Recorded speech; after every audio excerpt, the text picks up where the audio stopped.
Boa noite a todos, boa noite a todas. Vou fazer uma pergunta. A carga tributária no Brasil é alta ou é baixa? Não, eu não estou brincando. É para provocar mesmo. Ela é alta, mas não é tão alta assim para algumas classes sociais. Nós temos que analisar isso com calma. E também não é uma das mais altas cargas tributárias do mundo. O Brasil está em 14º lugar com dados de 2022. Em primeiro lugar vem a Dinamarca com 45,2% do PIB. A Finlândia vem logo em seguida com 44%, depois a Bélgica com 43,2% e a Itália, só para fechar esse grupo, 42,6%. A carga tributária é o impacto que tem a cobrança de impostos sobre a renda das pessoas, ou a renda agregada, ou sobre o PIB, o valor do PIB. Então, quer dizer, eu posso olhar da ótica da produção como da ótica da renda. Há uma igualdade aí na contabilidade pública, né? Então, no Brasil, ela está em 34,5% em dados de 2022. Até aí nenhum problema. Eu acho que então se demonstra os dados aí que tem gordura, né? Exatamente nos países que têm uma política social mais progressista, a carga tributária é maior. Isso tem uma razão de ser, porque o Estado arrecada mais e tem mais dinheiro para alocar nos programas sociais, nas obras, enfim, devolver esses recursos para a sociedade, né? Eu não vou nem entrar muito nesse mérito de como que o governo devolve, porque aí tem interesses, né, poder político, tem corrupção, uma boa parte desse dinheiro que é arrecadado fica no meio do caminho. Eu não vou abordar isso agora. Eu quero só destacar o seguinte. Então, nos países nórdicos, principalmente, a carga tributária é bem mais elevada do que a nossa. Então, quer dizer, nós temos aí um espaço para aumentar. Mas o mais interessante é que a carga tributária ela incide muito mais sobre a renda das famílias de menor renda, tautologia, né? Redundância, melhor dizendo. Mas, de qualquer forma, é isso. Os mais pobres pagam, proporcionalmente à sua renda, muito mais impostos do que as classes de maior poder aquisitivo e, principalmente, os capitalistas. Mercado financeiro, então, não vou nem falar, porque tem mil e uma artimanha, né, de não pagar impostos ou pagar menos impostos. E tem um detalhe, né? O próprio governo beneficia muitos setores, muitas indústrias, com benefícios fiscais. Ora reduzindo os impostos, ora excluindo impostos, né? Então, assim, essa tal carga tributária, que é mais ou menos o seguinte, você pegar aí uma renda de R$ 1.500, 60% dela vai ser gasta com cesta básica. Ou seja, ali tem um alto índice, uma alta taxa de impostos da ordem de 46%. Então, quer dizer, vou fazer uma outra continha, fica até mais fácil de vocês entenderem. Imagina uma renda de R$ 1.000. Muita gente no Brasil não ganha isso. Significa que R$ 460 que a pessoa recebe, ela não come, ela não bebe, ela entrega para o governo, sob a forma de impostos. Porque os impostos, chamados indiretos, já estão embutidos nos preços finais dos produtos, dos bens e serviços. Então é falso dizer, quando o empresário chora, Vão para a televisão, vão para o jornal, vão nos debates. Ah, nós pagamos muitos impostos, principalmente os tais de neoliberais. Acho que de liberais vocês não têm nada, viu? Os caras estão muito mais preocupados com a forma de acumular cada vez mais riqueza. Eles não querem saber de socializar nada. Mas eles não pagam impostos. Esse imposto indireto, quem paga é o tal do consumidor. Mas quem é esse consumidor? Hein? Quem é? É você mesmo. Você que vive de salário, você que é aposentado, você que vive de aluguéis, rendas. É esse que é o consumidor, o grosso do consumidor. Não é? E, conforme eu acabei de falar, vocês pagam, nós pagamos, eu também sou assalariado, nós pagamos muito mais impostos, né? Muito mais impostos. Então, conforme eu mostrei, R$ 460 vai para a mão do governo. E os empresários, eles só recolhem os impostos. Porque lá dentro da cesta básica, os artigos de luxo, mesmo aqueles chamados bens duráveis, ou linha branca, que são automóveis, geladeiras, freezers, enfim, utensílios domésticos, né? Eles têm o imposto lá já incorporado no preço. Então, quando você paga lá dentro, você já está pagando o imposto. E a empresa recebe a parte que lhe é devida e recebe os impostos. Olha, e vamos devagar com o andor, que o santo é de barro. Nem todo empresário recolhe regularmente aquele imposto que ele recebe. Nós pagamos, mas vocês veem aí no noticiário, né? Está sempre aí denunciando empresário que não paga, empresas que não pagam imposto, sonegam imposto. Sonegação é um problema seríssimo.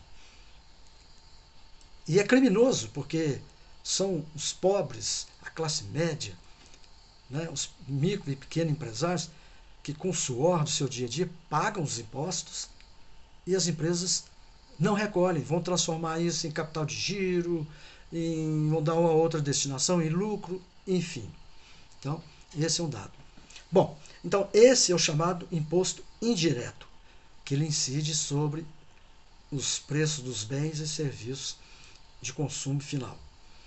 E nós temos os chamados impostos diretos, são aqueles que incidem, só um segundinho, são aqueles que incidem diretamente sobre a renda.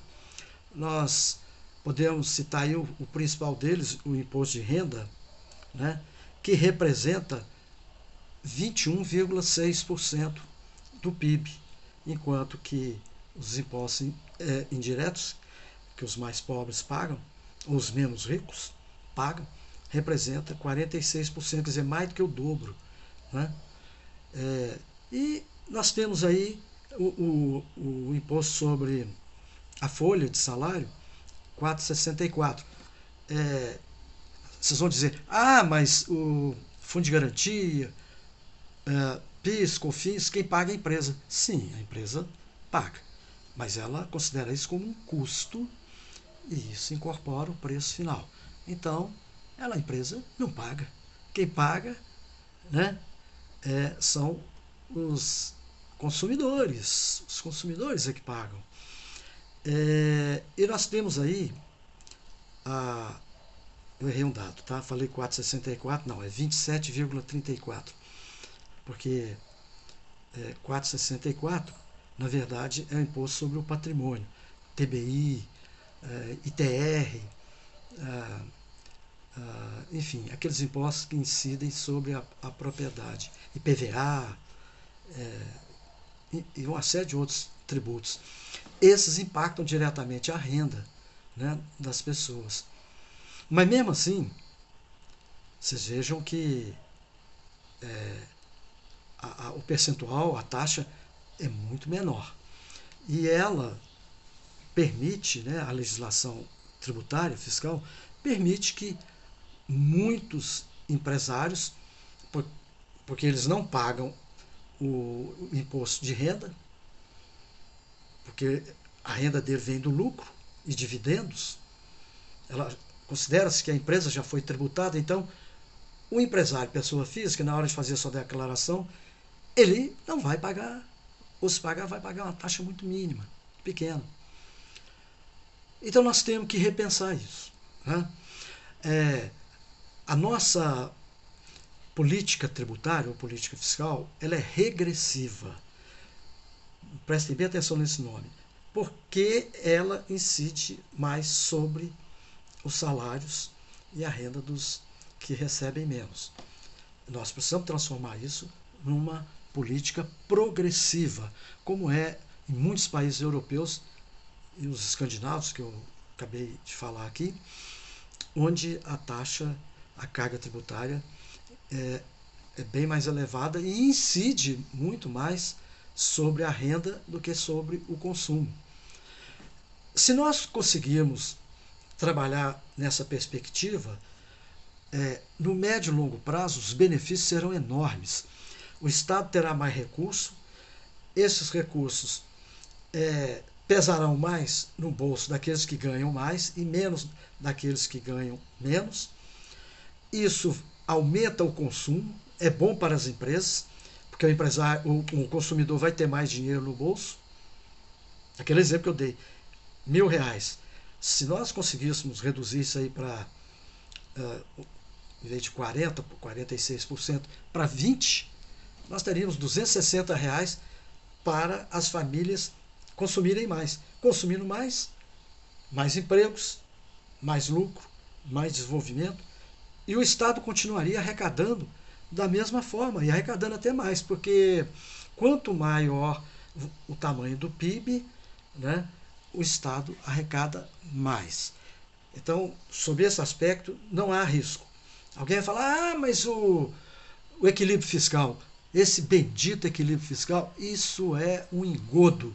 Equilíbrio fiscal, nós fazemos sentando na mesa e pensando uma estratégia tributária e uma estratégia monetária, que nós já falamos dela, mas podemos voltar a falar mais na frente. Hoje, basta nós sintetizarmos e reafirmarmos. Precisamos, sim, de uma reforma tributária que seja progressiva, que cobre mais impostos daqueles que podem pagar mais e menos daqueles que podem pagar menos. E, claro, manter a vigilância, né, na execução orçamentária e tal, mas isso também é outra história, depois nós vamos conversar sobre isso. No momento, o importante é isso. Nós temos, sim, condições de aumentar a carga tributária no Brasil, de forma geral. Ela ainda é baixa, tem muita gordura para queimar. E precisamos inverter essa maldade social que é feita com as famílias que percebem uma renda menor. Nós precisamos, sim, fazer com que as faixas de renda menores paguem menos impostos. E tem outro detalhe, quem gera o excedente social são os próprios trabalhadores. Então, quer dizer, o imposto, quem gera ele é o trabalhador, ele vem do salário. O capital não gera riqueza adicional. Quem gera riqueza adicional é o trabalho. A riqueza é um elemento social. Ela tem um componente social. Então, quem gera riqueza é o assalariado. Então, quer dizer, quando ele paga imposto, ele está tirando uma renda que já foi subtraída dele.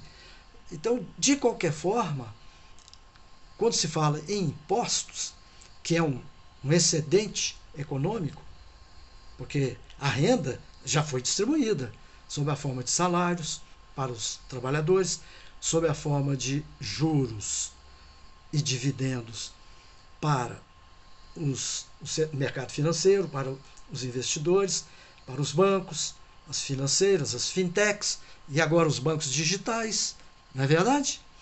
Muito bem. E o governo que fica com uma parte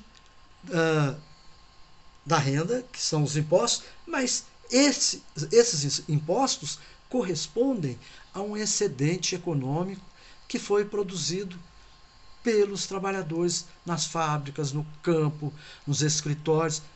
Eles produzem uma riqueza que busca a sua própria remuneração e o excedente é apropriado pelos empresários sob a forma de lucros, juros, e uma parte vai impostos para o próprio governo, que o governo daí ele vai repassar, vai redividir isso aí pelo conjunto da sociedade. Mas isso é outro papo, é outra história. Depois nós vamos falar sobre isso. Um abraço a todos.